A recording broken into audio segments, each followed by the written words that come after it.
Honourable Speaker, I present the interim budget for 24-25.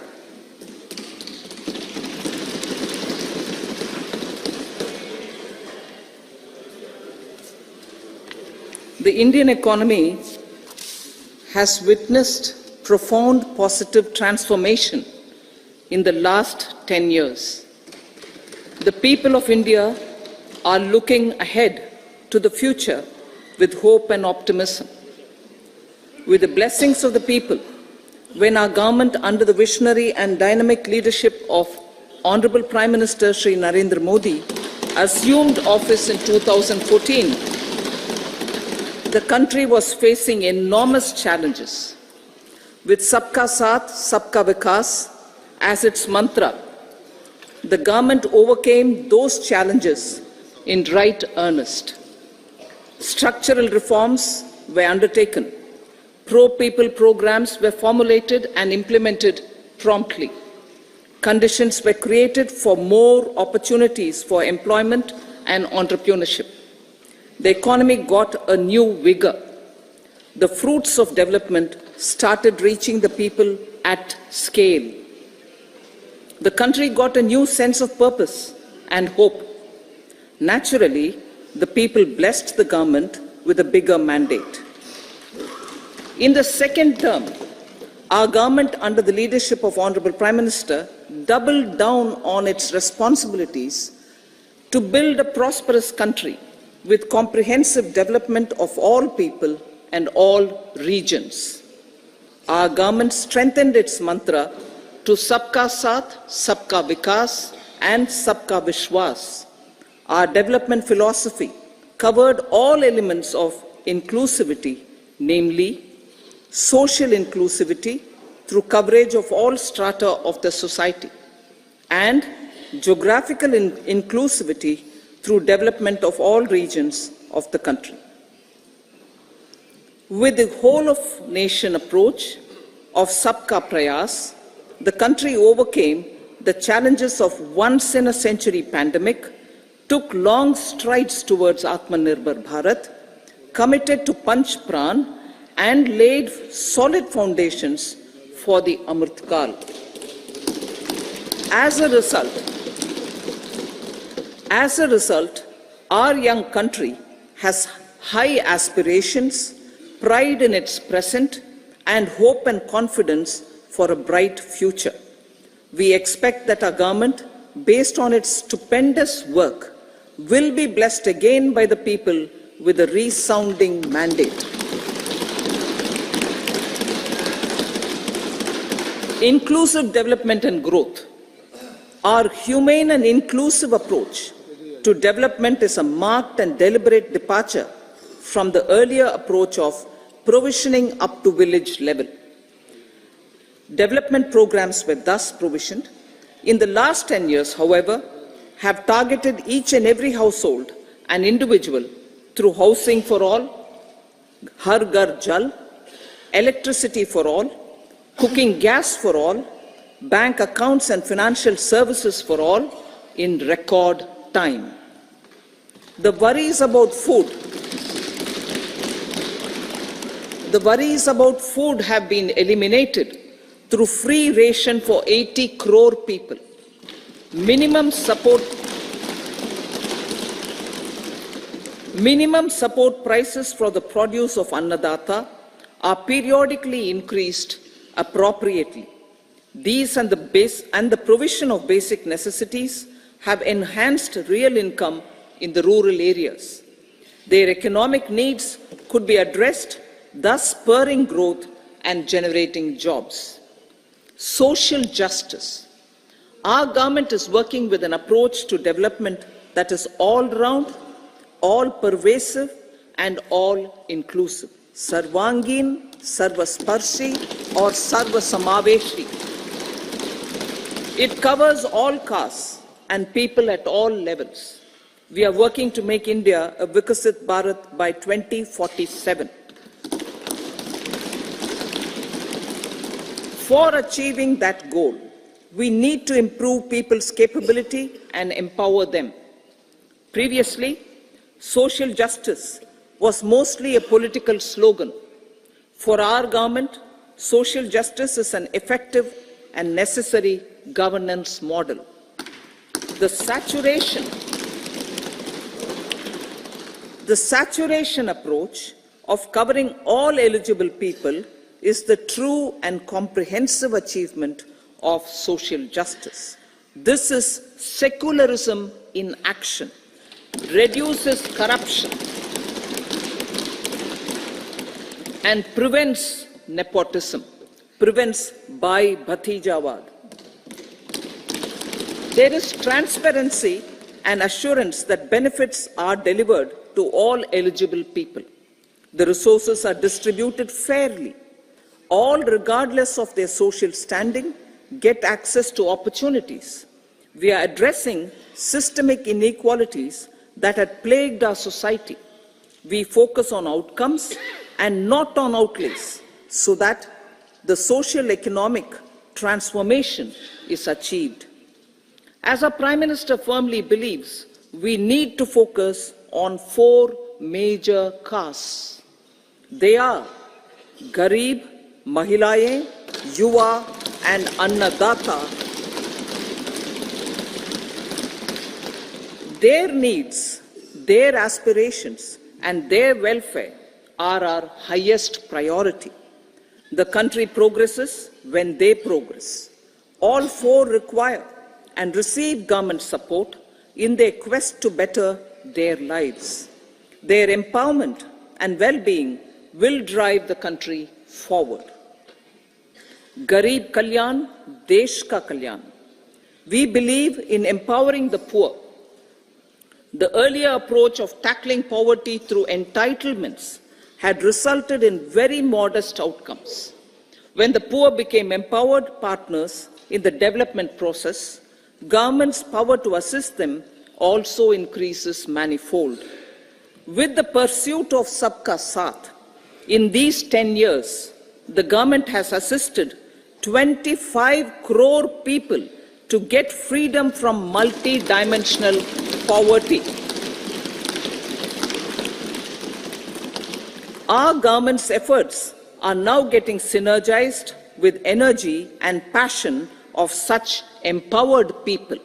This is truly elevating them from poverty.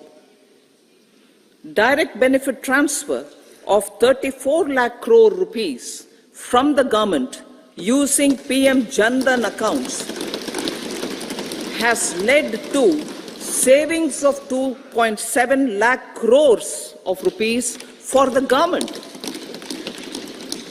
This savings has been realized through avoidance of leakages prevalent earlier. The savings have helped in providing more funds for Garib Kalyan. PM Swanidhi has provided credit assistance to 78 lakh street vendors. From that total of 78 lakh street vendors, 2.3 lakh have received credit for the 3rd time. PM Janman Yojana reaches out to the particularly vulnerable tribal groups who have remained outside the realm of development so far. PM Vishwakarma Yojana provides end-to-end support to artisans and craftspeople engaged in 18 trades.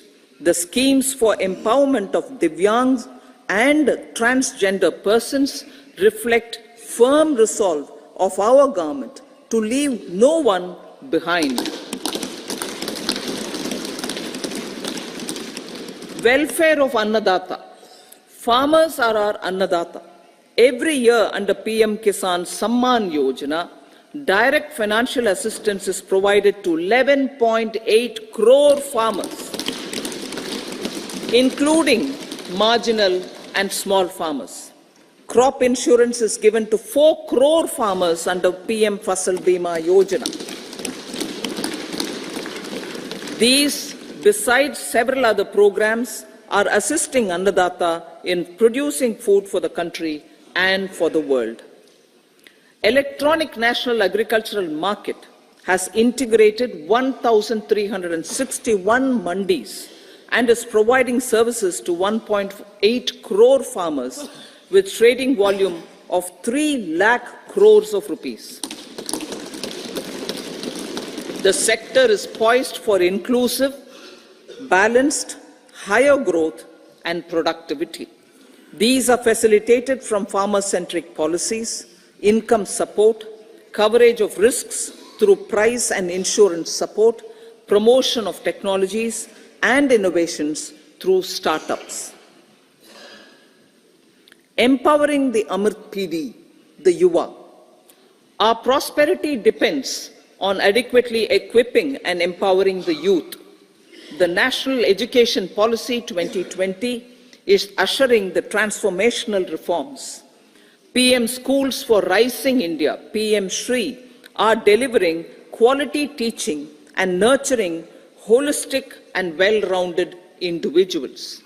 The Skill India mission has trained 1.4 crore youth,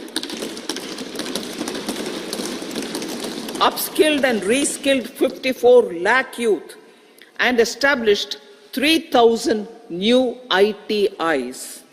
A large number of institutions of higher learning, namely 7 IITs, 16 triple ITs, 7 IIMs, 15 AIMS, and 390 universities have been set up. PM Mudra Yojana has sanctioned 43 crore loans aggregating to 22.5 lakh crores of rupees for entrepreneurial aspirations of our youth.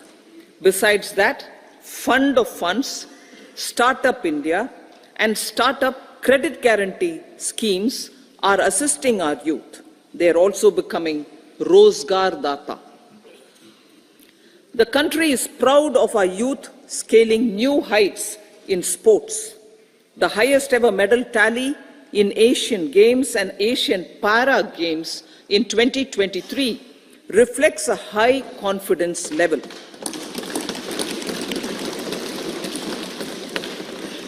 Chess prodigy and our #1 ranked player Pragnananda put up a stiff fight against the reigning world champion Magnus Carlsen in 2023. Today, India has over 80 chess grandmasters compared to little over 20 in 2010.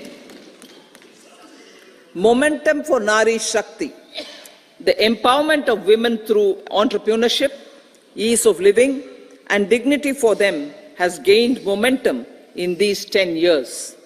30 crore Mudra Yojana loans have been given to women entrepreneurs. Female enrollment in higher education has gone up by 28% in 10 years. In STEM courses, girls and women constitute 43% of enrollment, one of the highest in the world. All these measures are getting reflected in the increasing participation of women in workforce. Making triple talaq illegal, reservation of 1/3 seats for women in the Lok Sabha and state assemblies, and giving over 70% houses under PM Awas Yojana in rural areas to women,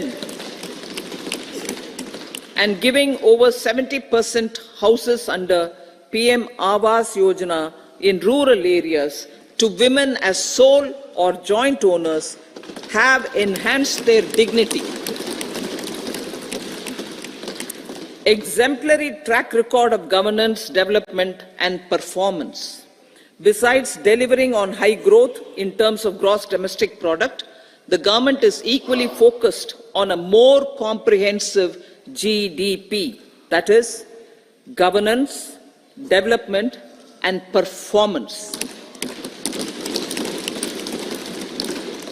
Our government has provided transparent, accountable, people-centric and prompt, trust-based administration with citizen-first and minimum government, maximum governance approach. The impact of all-round development is discernible in all sectors. There is macroeconomic stability, including in the external sector. Investments are robust.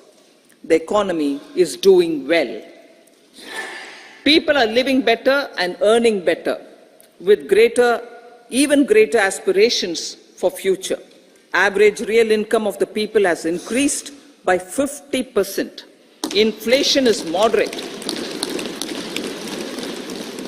People are getting empowered, equipped, and enabled to pursue their aspirations. There is effective and timely delivery of programs and of large projects. Economic management. The multi-pronged economic management over the past 10 years has complemented people-centric, inclusive development. Following are some of the major elements. 1. All forms of infrastructure, physical, digital, or social, are being built in record time.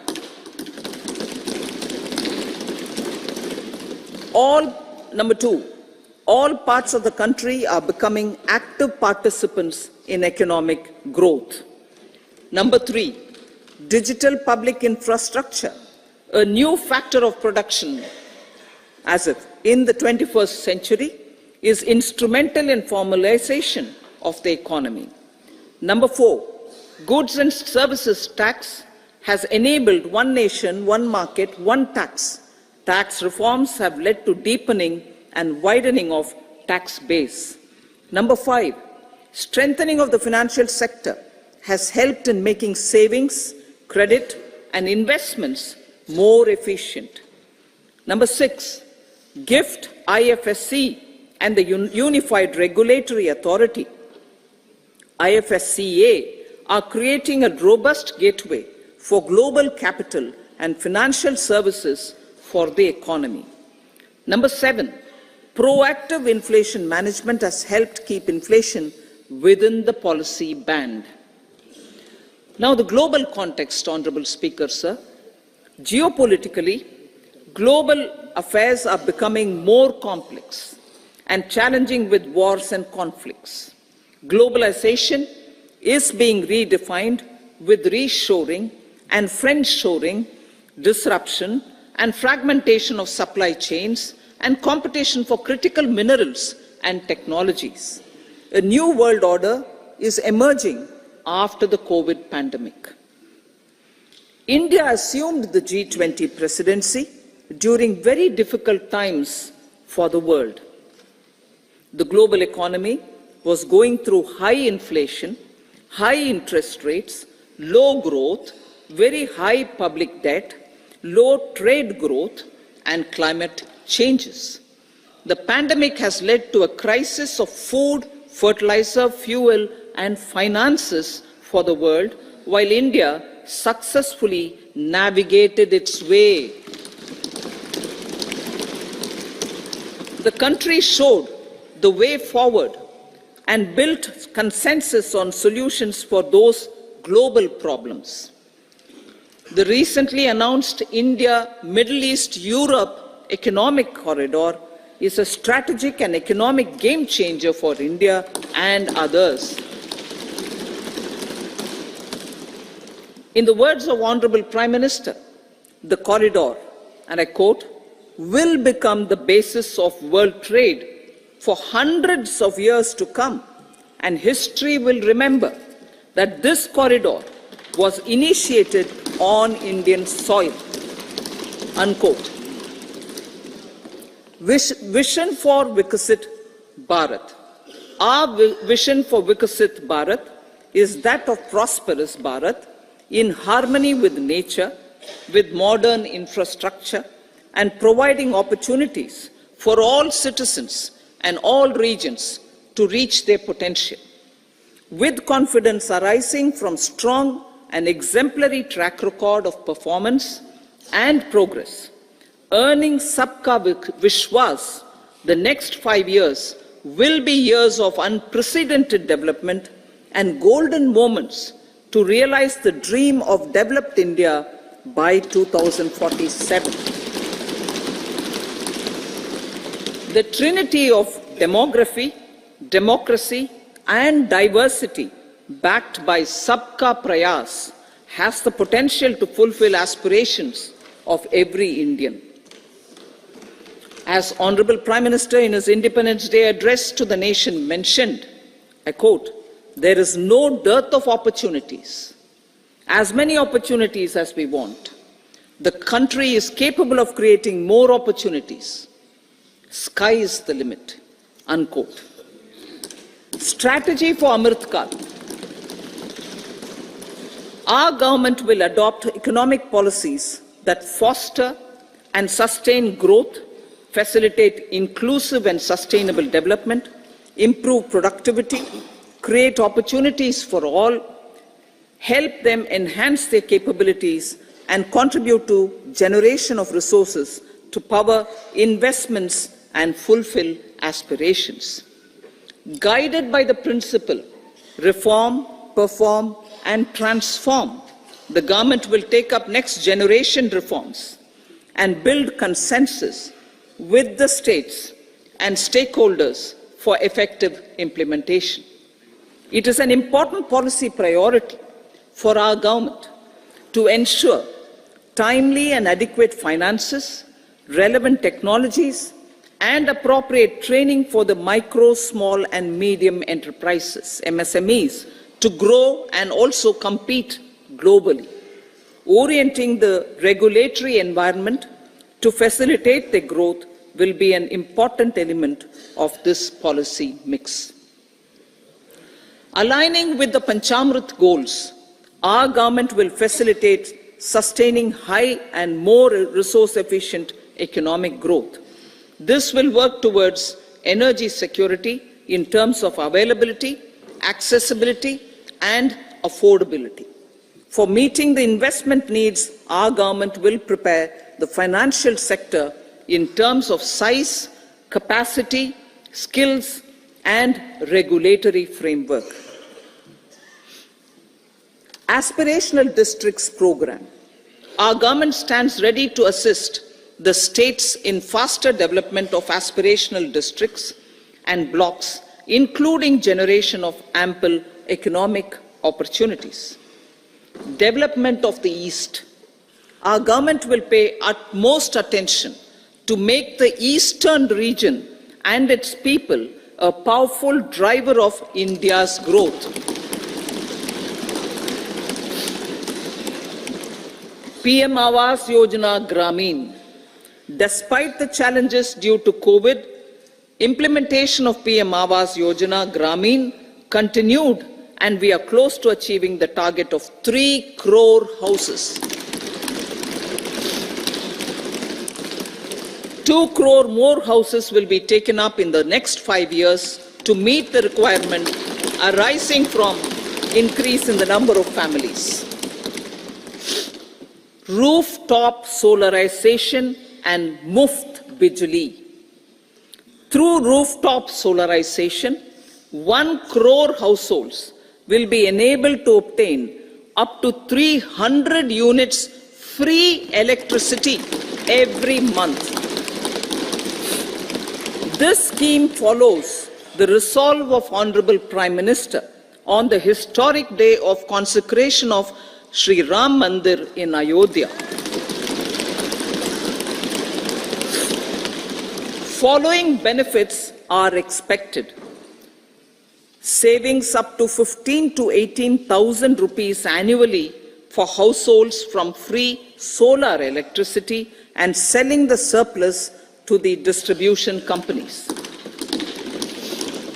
Charging of electric vehicles. Entrepreneurship opportunities for a large number of vendors for supply and installation. Employment opportunities for the youth with technical skills in manufacturing, installation, and maintenance. Housing for middle class. Our government will launch a scheme to help deserving sections of the middle class, and I quote from Honorable Prime Minister's words, living in rented houses or slums or chawls and unauthorized colonies, unquote, to buy and build to buy or build their own houses. Medical colleges. Several youth are ambitious to get qualified as doctors. They aim to serve our people through improved healthcare services. Our government plans to set up more medical colleges by utilizing the existing hospital infrastructure under various departments. A committee for this purpose will be set up to examine the issues and make relevant recommendations. Cervical cancer vaccination. Our government will encourage vaccination for girls in the age group of 9 to 14 years for prevention of cervical cancer. Maternal and child health care. Various schemes for maternal and child care will be brought under one comprehensive program for synergy in implementation. Upgradation of Anganwadi centers under Saksham Anganwadi and Poshan 2.0 will be expedited for improved nutrition delivery, early childhood care and development. The newly designed U-Win platform for managing immunization and intensified efforts of Mission Indradhanush will be rolled out expeditiously throughout the country. Ayushman Bharat. Healthcare cover under Ayushman Bharat scheme will be extended to all ASHA workers, to all Anganwadi workers and helpers. Agriculture and food processing. The efforts of value addition in agriculture sector and boosting farmers' incomes will be stepped up. Pradhan Mantri Kisan Sampada Yojana has benefited 38 lakh farmers and generated 10 lakh employment. Pradhan Mantri Formalization of Micro Food Processing Enterprises Yojana has assisted 2.4 lakh SHGs and 60,000 individuals with credit linkages. Other schemes are complementing the efforts for reducing post-harvest losses and improving productivity and incomes. For ensuring faster growth of the sector, our government will further promote private and public investment in post-harvest activities, including aggregation, modern storage, efficient supply chains, primary and secondary processing and marketing and branding. Nano DAP. After the successful adoption of nano urea, application of nano DAP on various crops will be expanded in all agroclimatic zones. Atmanirbhar Oil Seeds Abhiyan. Building on the initiative announced in 2022, a strategy will be formulated to achieve Atmanirbharta for oil seeds such as mustard, groundnut, sesame, soya bean, and sunflower. This will cover research for high-yielding varieties, widespread adoption of modern farming techniques, market linkages, procurement, value addition, and crop insurance. Dairy development. A comprehensive program for supporting dairy farmers will be formulated. Efforts are already on to control foot and mouth disease. India is the world's largest milk producer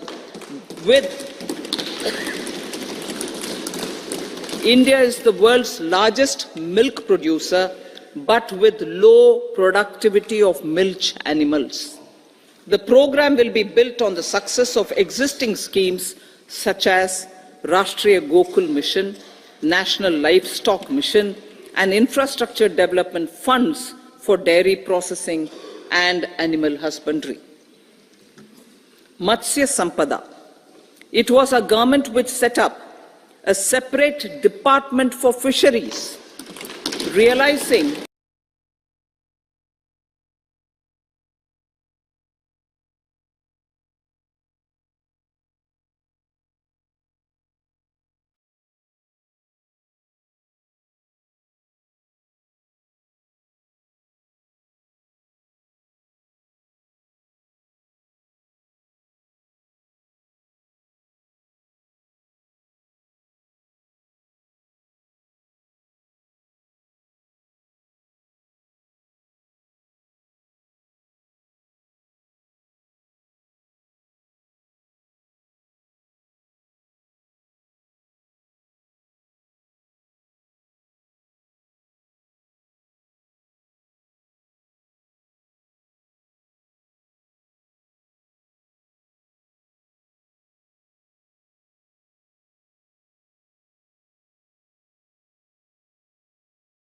SHGs, 83 lakh SHGs with economic landscape, with empowerment and self-reliance. Honorable Speaker, sir, their success has assisted nearly 1 crore women to become Lakpati Didi already. They are an inspiration to others. Their achievements will be recognized through honoring them. Buoyed by the success, it has been decided to enhance the target for Lakpati Didi from 2 crores to 3 crores.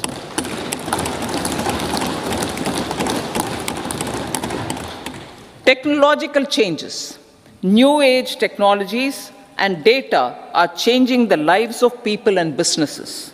They are also enabling new economic opportunities and facilitating provision of high-quality services at affordable prices for all, including those at the bottom of the pyramid. Opportunities for India at the global level are expanding. India is showing solutions through innovation and entrepreneurship of its people. Research and innovation for catalyzing growth, employment, and development. Prime Minister Shastri, Prime Minister Lal Bahadur Shastri gave the slogan of Jai Jawan, Jai Kisan.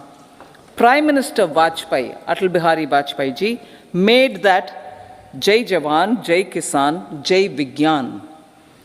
Prime Minister Modi has furthered that to Jai Jawan, Jai Kisan, Jai Vigyan, and Jai Anusandhan, as innovation is the foundation of development. For our tech-savvy youth, this will be a golden era. A corpus of 1 lakh crore rupees will be established with 50-year interest-free loan provided. The corpus will provide long-term financing or refinancing with long tenors and low and or nil. I repeat that sentence. The corpus will provide long-term financing or refinancing with long tenors and low or nil interest rates. This will encourage the private sector to scale up research and innovation significantly in sunrise domains. We need to have programs that combine the powers of our youth and technology. A new scheme will be launched for strengthening deep tech technologies for defense purposes and expediting Atmanirbharta. Infrastructure development. Building on the massive tripling of the capital expenditure outlay in the past 4 years, resulting in huge multiplier impact on economic growth and employment creation, the outlay for the next year is being increased by 11.1% to 11,111 crore rupees. This would be 3.4% of our GDP. Railways. 3 major railway corridor programs will be implemented. These are energy, mineral, and cement corridor. Number 2, port connectivity corridors. And number 3, high traffic density corridors. The projects have been identified under the PM Gati Shakti for enabling multimodal connectivity. They will improve logistics efficiency and reduce cost. The resultant decongestion of the high traffic corridors will also help in improving operations of passenger trains, resulting in safety and higher travel speed for passengers. Together with dedicated freight corridors, these 3 economic corridor programs will accelerate our GDP growth and reduce logistic costs.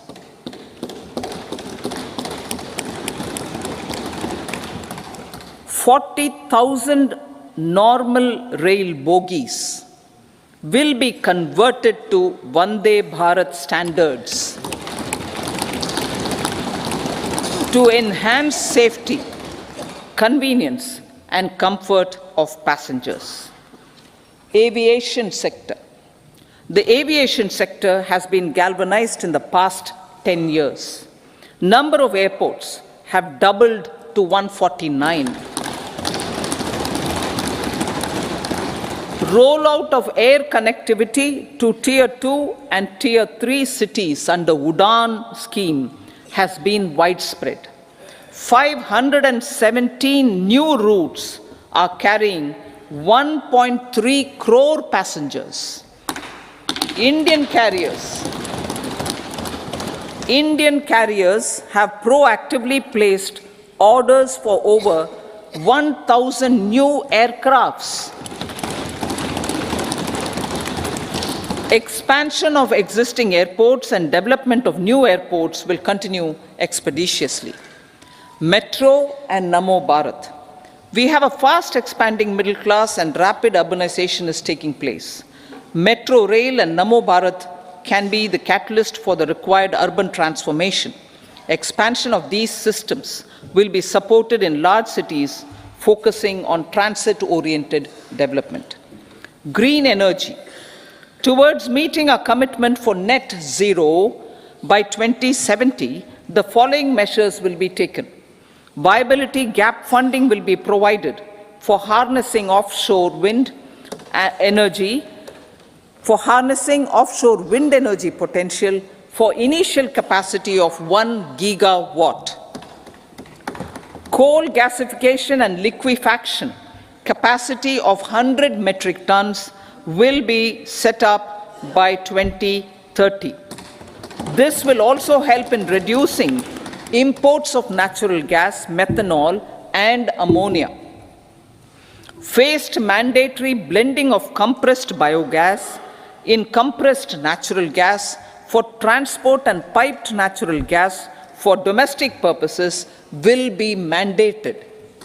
Financial assistance will be provided for procurement of biomass aggregation machinery to support collection.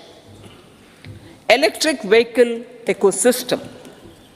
Our government will expand this and strengthen the e-vehicle ecosystem by supporting manufacturing and charging infrastructure. Greater adoption of e-buses for public transport networks will be encouraged through payment security mechanism. Biomanufacturing and biofoundry. For promoting green growth, a new scheme of biomanufacturing and biofoundry will be launched. This will provide environment-friendly alternatives such as biodegradable polymers, bioplastics, biopharmaceuticals, and bioagri inputs. This scheme will also help in transforming today's consumptive manufacturing paradigm to the one based on regenerative principles. Blue Economy 2.0. For promoting climate resilient activities for Blue Economy 2.0, a scheme for restoration and adaptation measures and coastal aquaculture and mariculture with integrated and multi-sectoral approach will be launched. Comprehensive development of tourist centers. The success of organizing G20 meetings in 60 places presented diversity of India to global audience. Our economic strength has made the country an attractive destination for business and conference tourism. Our middle class also now aspires to travel and explore. Tourism, including spiritual tourism, has tremendous opportunities for local entrepreneurship.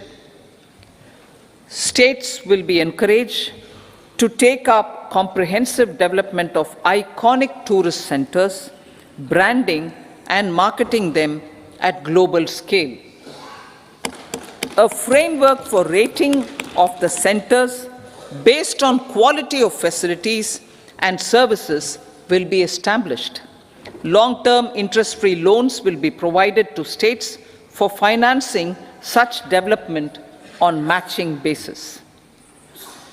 To address the emerging fervor for domestic tourism, Honorable Speaker, sir, projects for port connectivity, tourism infrastructure, and amenities will be taken up on our islands, including Lakshadweep.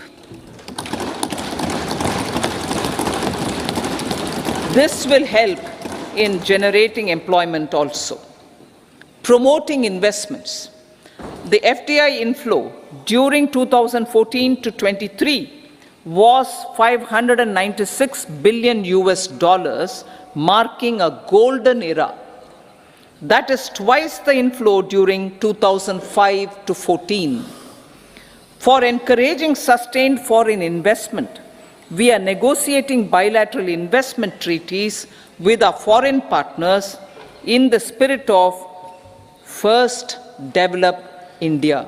FDI is First Develop India. Reforms in the states for Vikasit Bharat. Many growth and development enabling reforms are needed in the states for realizing the vision of Vikasit Bharat.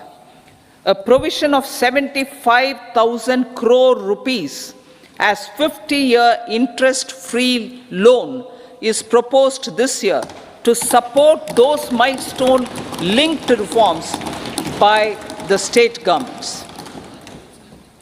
Societal changes. The government will form a high-powered committee for an extensive consideration of the challenges arising from fast population growth and demographic changes. The committee will be mandated to make recommendations for addressing these challenges comprehensively in relation to the goal of Vikasit Bharat. Amrit Kal as Kartavya Kal. Our government stands committed to strengthening and expanding the economy with high growth and to create conditions for people to realize their aspirations. Honorable Prime Minister, in his Independence Day address to the nation in the 75th year of our Republic, said, and I quote, "We commit ourselves to national development with new inspirations, new consciousness, new resolutions, as the country opens up immense possibilities and opportunities. It is our Kartavya Kal." Unquote. Every challenge of the pre-2014 era was overcome through our economic management and our governance. These have placed the country on a resolute path of sustained high growth. This has been possible through right policies, true intentions, and appropriate decisions. In the full budget in July, Honorable Speaker, our government will present a detailed roadmap for our pursuit of Vikasit Bharat.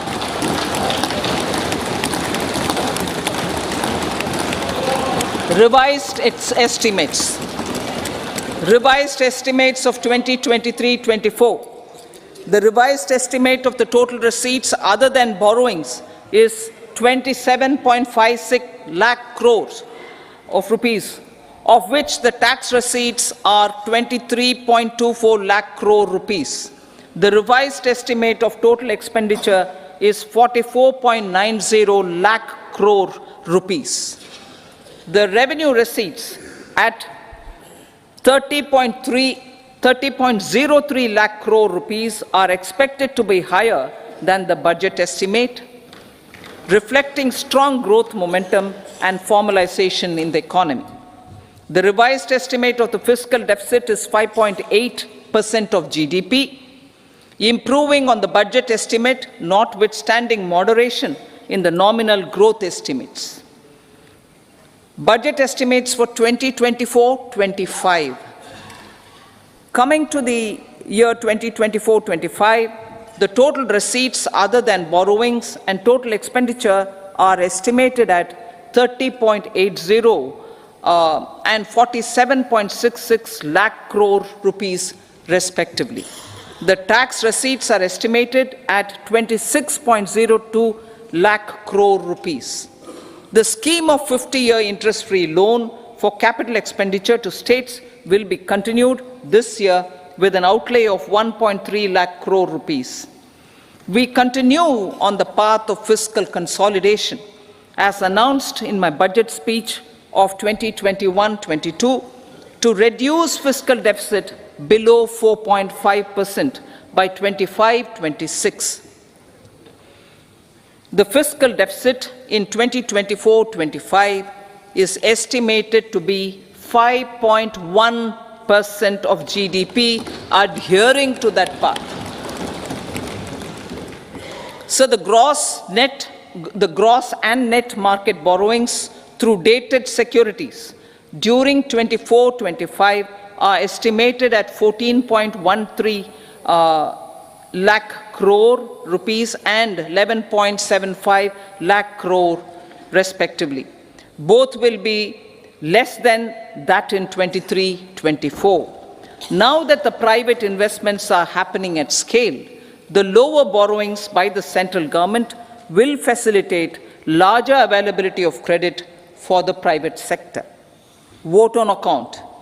I'll be seeking vote on account approval of the Parliament through the appropriation bill for a part of the financial year 2024-25.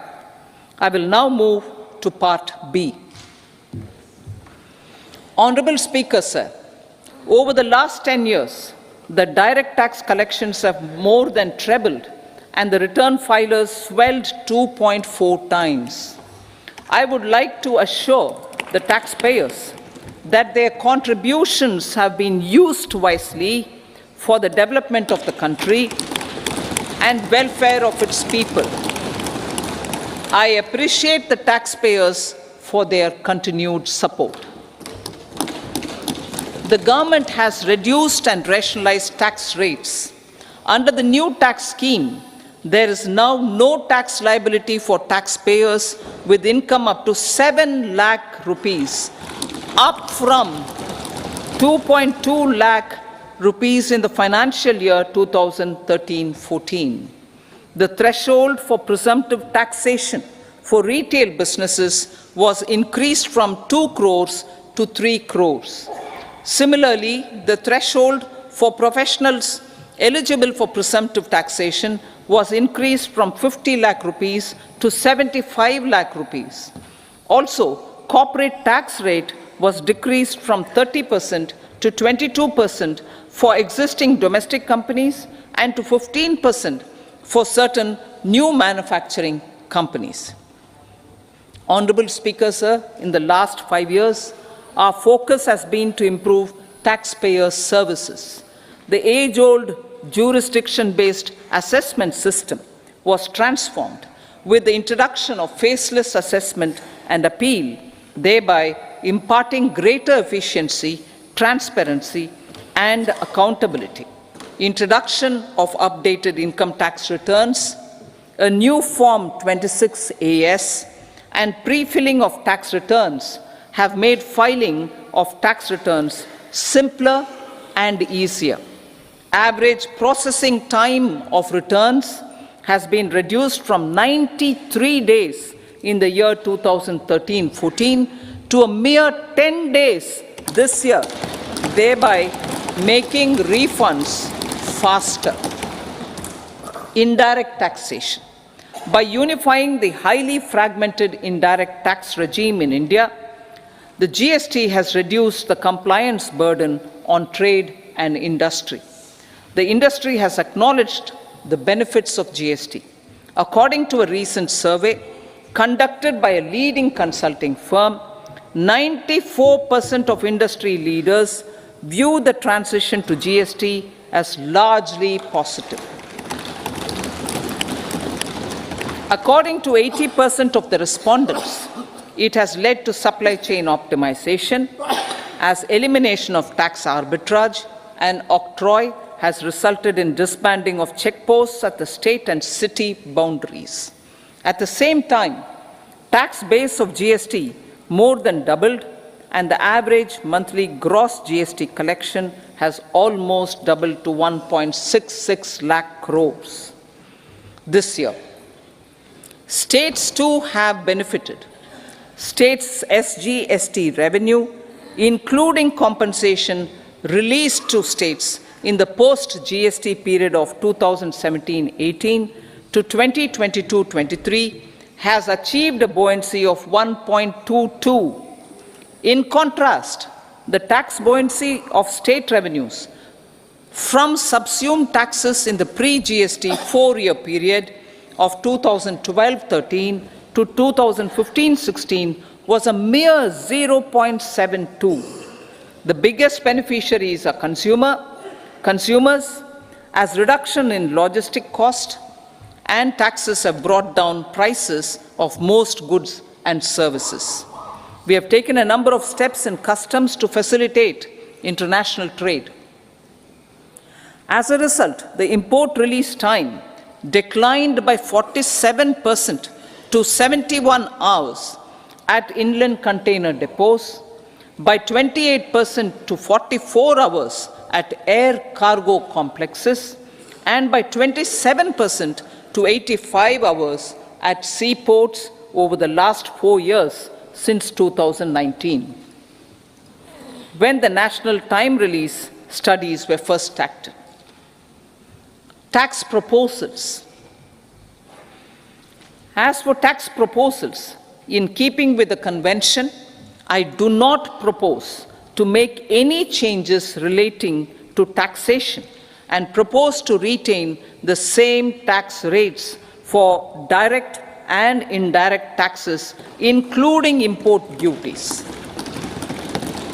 However, certain tax benefits to startups and investments made by sovereign wealth or pension funds, as also tax exemption on certain income of some IFSC units, are expiring on 31/3/2024.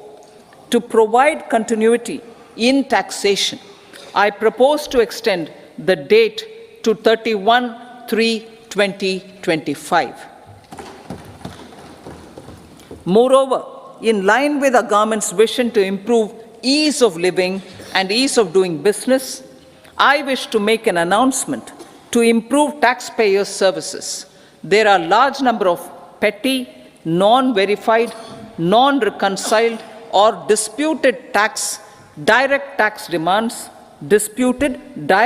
demands, many of them dating as far back as 1962, which continue to remain on the books, causing anxiety to honest taxpayers and hindering refunds of subsequent years.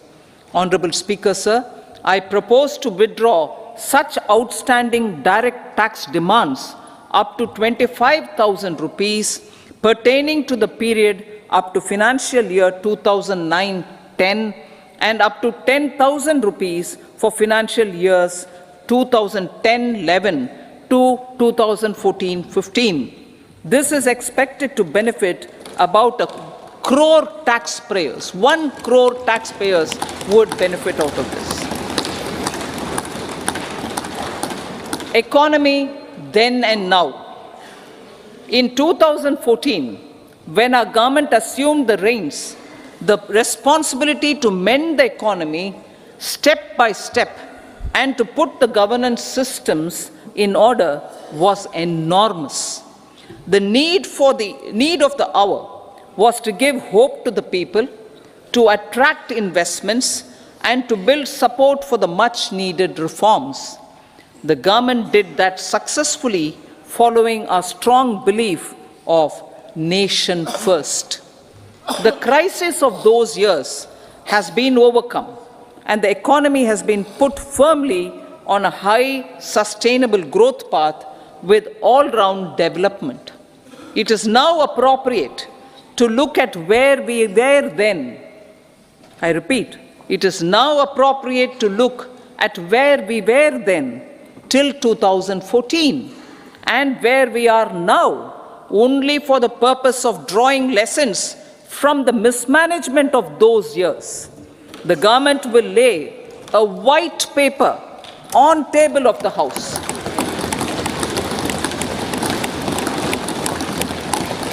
The exemplary track record of governance, development, and performance, effective delivery, and Jan Kalyan has given the government trust, confidence, and blessings of the people to realize whatever it takes the goal of Vikasit Bharat with good intentions, true dedication, and hard work in the coming years and decades. With this, Honorable Speaker, I commend the interim budget to this august House. Jai Hind.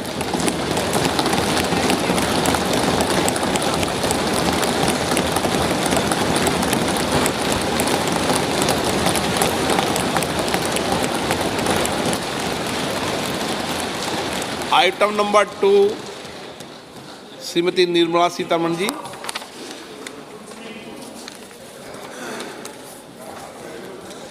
So, with your permission, I rise to lay on the table the following statements under Section 3(1) of the Fiscal Responsibility and Budget Management Act 2003, Medium-Term Fiscal Policy cum Fiscal Policy Strategy Statement and Macroeconomic Frame for leave to introduce the Finance Bill 2024. प्रश्न ये है कि विधेयक को पुनर्स्थापित करने की अनुमति प्रदान की जाए। जो सदस्य इसके पक्ष में हाँ कहें, जो सदस्य विरोध में ना कहें। मेरे विचार में निर्णय हाँ वालों के पक्ष हुआ, हाँ वालों के पक्ष हुआ। माननीय मंत्री जी विधेयक को पुनर्स्थापित करें। So I introduce the bill. सभा की कार्रवाई शुक्रवार दिनांक 2 फरवरी 2024 को प्राप्त 11 बजे तक के लिए स्थगित।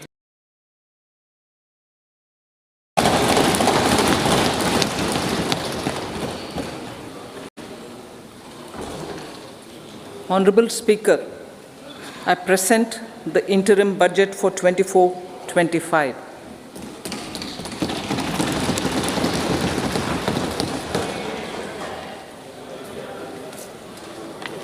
The Indian economy has witnessed profound positive transformation in the last 10 years.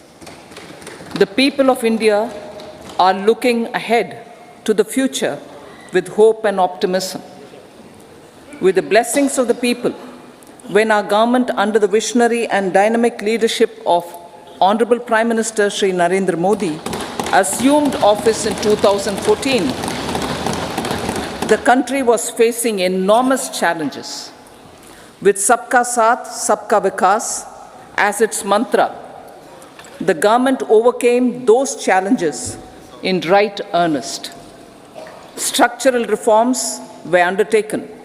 Pro-people programs were formulated and implemented promptly. Conditions were created for more opportunities for employment and entrepreneurship. The economy got a new vigor. The fruits of development started reaching the people at scale. The country got a new sense of purpose and hope. Naturally, the people blessed the government with a bigger mandate. In the second term, our government, under the leadership of Honorable Prime Minister, doubled down on its responsibilities to build a prosperous country with comprehensive development of all people and all regions. Our government strengthened its mantra to Sabka Saath, Sabka Vikas, and Sabka Vishwas.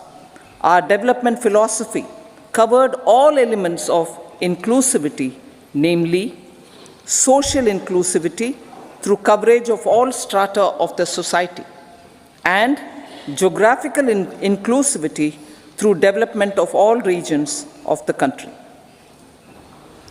With the whole of nation approach of Sabka Prayas, the country overcame the challenges of once-in-a-century pandemic, took long strides towards Atmanirbhar Bharat, committed to Panch Pran, and laid solid foundations for the Amrit Kal. As a result, our young country has high aspirations, pride in its present, and hope and confidence for a bright future. We expect that our government, based on its stupendous work, will be blessed again by the people with a resounding mandate. Inclusive development and growth. Our humane and inclusive approach to development is a marked and deliberate departure from the earlier approach of provisioning up to village level. Development programs were thus provisioned. In the last 10 years, however, have targeted each and every household and individual through housing for all, Har Ghar Jal, electricity for all, cooking gas for all, bank accounts and financial services for all in record time. The worries about food have been eliminated through free ration for 80 crore people. Minimum support prices for the produce of Annadata are periodically increased appropriately. These and the provision of basic necessities have enhanced real income in the rural areas. Their economic needs could be addressed, thus spurring growth and generating jobs. Social justice. Our government is working with an approach to development that is all-round, all-pervasive, and all-inclusive. Sarvangin, Sarvasparshi, or Sarvasamaveshi. It covers all castes and people at all levels. We are working to make India a Vikasit Bharat by 2047.